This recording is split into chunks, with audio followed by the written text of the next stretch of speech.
Le plus significatif lors de mon séjour au Canada est pratiquement la disponibilité des professeurs d'université et l'accueil et l'accompagnement du PCBF, surtout le premier jour de notre arrivée au Canada. Et ce qui est de plus significatif, c'est la diversité culturelle sur le campus, l'égalité de tout le monde devant la loi. Le Canada, il faut noter que c'est une terre d'accueil où tout le monde se retrouve dans de très bonnes conditions et avec l'accompagnement de la population. Ce qui a été le plus significatif pour moi lors de mon séjour au Canada a été la qualité de l'enseignement dispensé par les professeurs, la disponibilité des professeurs, leur promptitude à aider et puis surtout leur manière de valoriser l'étudiant. Ici, vous pouvez contredire le professeur sans rien craindre. Ensuite, les professeurs vous invitent également à animer certains cours. J'ai animé plusieurs cours et tout. Voilà, faire la comparaison entre la protection sociale au niveau de la Côte d'Ivoire et la protection sociale au niveau du Canada. J'ai animé plusieurs cours et vraiment, je me suis sentie valorisée. Ils ont reconnu mon expérience que j'avais acquise en Côte d'Ivoire avant de venir ici. Vraiment, ça a été très important pour moi. Et tout, vraiment leur encadrement et tout. Et puis le fait même que les mails, rapidement, ils répondent aux mails et tout. Et puis ils sont disponibles pour vous expliquer tout ce que vous ne comprenez pas. Ça a été très important pour moi. Ensuite, il y a le soutien du PCBF. Voilà, le PCBF également qui nous soutenait avec les sorties pour se retrouver entre nous. Ça a été aussi très important pour moi. C'est ce que je peux relever ici un peu comme qui a été vraiment très significatif pour moi lors de mon séjour au Canada. Bonjour, je suis Brou Nda Sylvain, étudiant en travail social en maîtrise à l'université de Sherbrooke dans le cadre du programme du PCBF.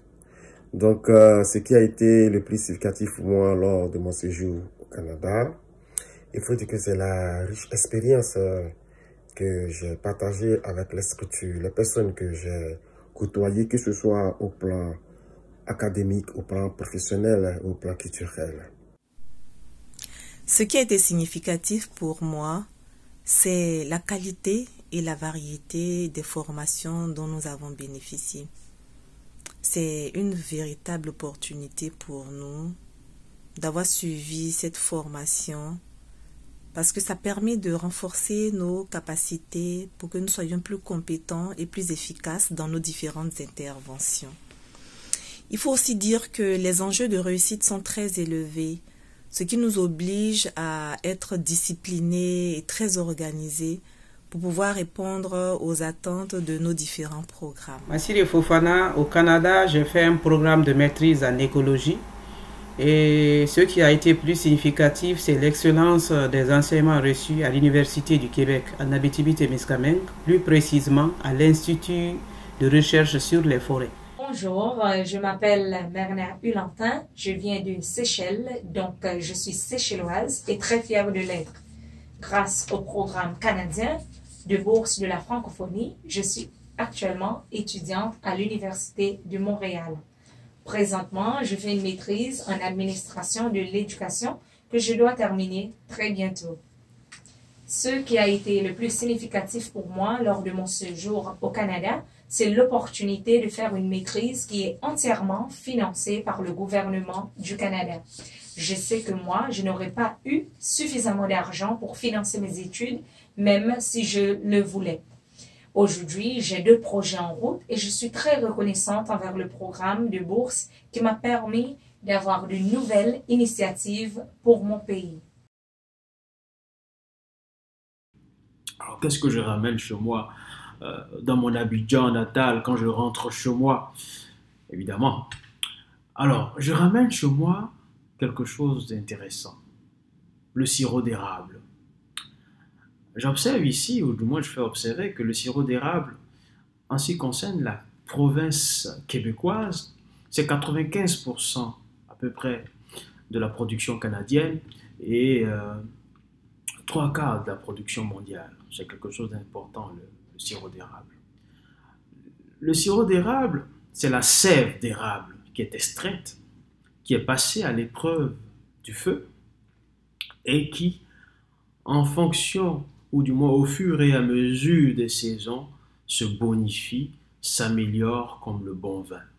C'est un peu cette poésie, cette analogie qu'on pourrait voir relativement aux étudiants, ou du moins comparativement aux étudiants du PCBF que nous sommes.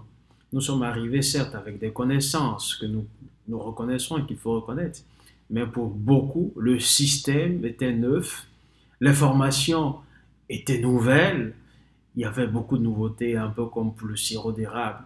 Nous sommes passés par l'épreuve du feu.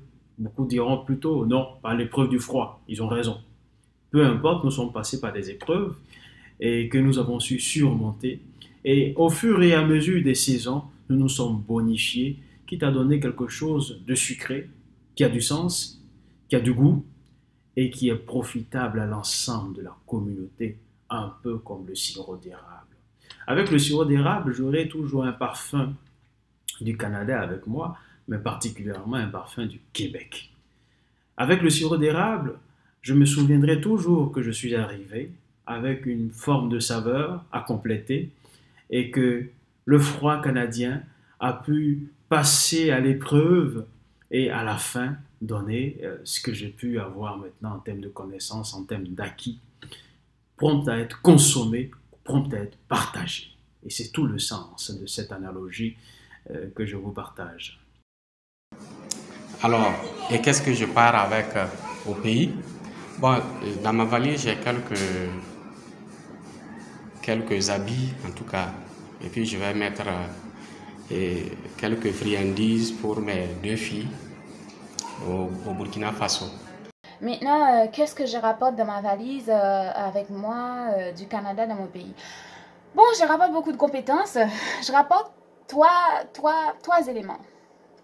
Premièrement, je rapporte la capacité, pour moi, particulière d'utiliser les logiques d'analyse des politiques publiques et de les adapter au contexte haïtien.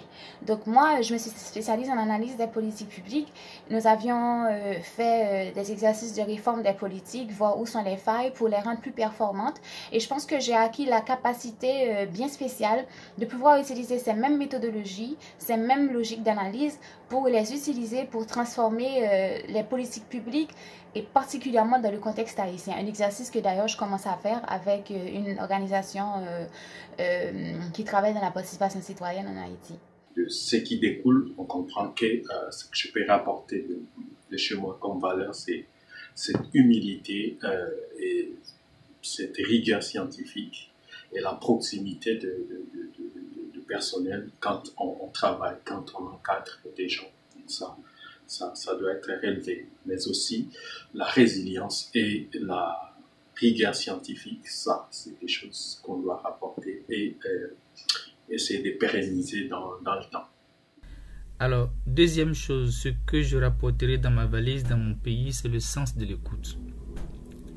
J'ai toujours été subjugué, positivement affecté par le sens de l'écoute des Canadiens. C'est-à-dire que quand ils sont avec quelqu'un qui leur parle, ils sont complètement focus sur cette personne. Même quand vous passez à côté, vous leur dites quelque chose, ils ne prêtent pas attention à vous parce que le plus important, c'est l'interlocuteur qu'ils ont en face. Et ça fait que, avec eux, les discussions se passent très bien. On est sûr d'avoir compris ce que l'autre est en train de dire. Et puis sur le plan professionnel, ça évite beaucoup de biais dans l'information.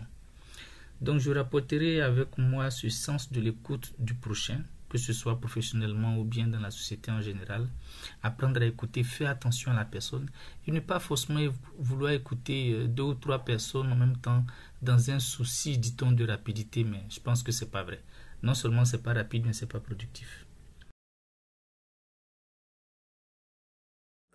En ce qui concerne la troisième question, c'est quelle action que je vais mener une fois arrivé dans mon pays, en Côte d'Ivoire. Il faut dire que dans un premier temps, je vais mettre à la disposition de mon ministère, qui est le ministère de l'Emploi et de la Protection sociale. Et au niveau de mon ministère, la première action que je vais mener, c'est d'abord réunir tous les travailleurs sociaux, les syndicats de travailleurs sociaux pour l'élaboration d'un code d'éthique et de déontologie au niveau du travail social.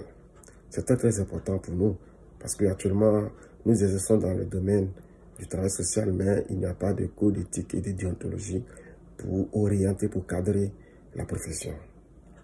De deux aussi, il faut dire que je vais participer aussi au renforcement des capacités académiques au niveau de notre institut, qui est l'Institut national de formation sociale.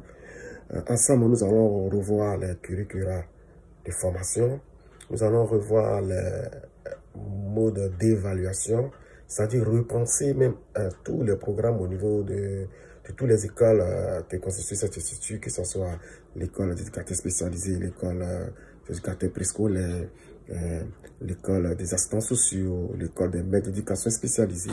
Nous allons revoir tous ces curricula de formation et ensemble voir comment orienter tous ces programmes-là, toute cette formation-là pour les adapter au plan international. La troisième action, il faut dire que c'est participer à l'élaboration des programmes et des politiques sociales, surtout en faveur des personnes vulnérables, au niveau des personnes aînées, de façon spécifique. Il faut dire qu'en Côte d'Ivoire, il n'existe pas de programme national, de politique nationale de protection de la personne aînée, et vraiment ça sera, on peut dire à moyen terme, quelque chose que, ou bien à long terme, quelque chose que je vais ensemble avec tous les travailleurs sociaux et le ministère voir comment nous puissions aider le gouvernement à élaborer un programme national, une politique nationale de protection de la personne aînée. C'est très important. Donc, sur ce, voici ce que je peux partager dans le cadre de 3 ans passés au Canada. Je vous remercie et puis merci pour votre aimable écoute. À la prochaine et que Dieu vous bénisse tous. Merci. La première action que je compte poser à mon retour, c'est de faire un compte rendu écrit et oral de ma formation. Ensuite, avec l'accord de ma hiérarchie, je compte organiser une séance de partage de mes acquis avec des collègues et des collaborateurs où des questions seront posées, des éclaircissements donnés, mais également où nous allons réfléchir à la suite à donner à cette formation pour que cela soit vraiment utile et profitable à toute l'institution. Donc voilà ce que je compte poser comme première action. Merci. Une fois au pays, je vais rencontrer des institutions à charge de l'environnement dans le but d'organiser des ateliers ou des séminaires lors desquels je vais partager mes connaissances et ces outils afin de permettre à chacun d'apporter sa modeste contribution à la protection de l'environnement. Je ne saurais terminer sans remercier toute l'équipe du PCBF. Je remercie M. Toufik pour votre soutien moral et financier. Sans vous, je n'aurais peut-être pas eu la chance de faire cette grande découverte. Je vous remercie.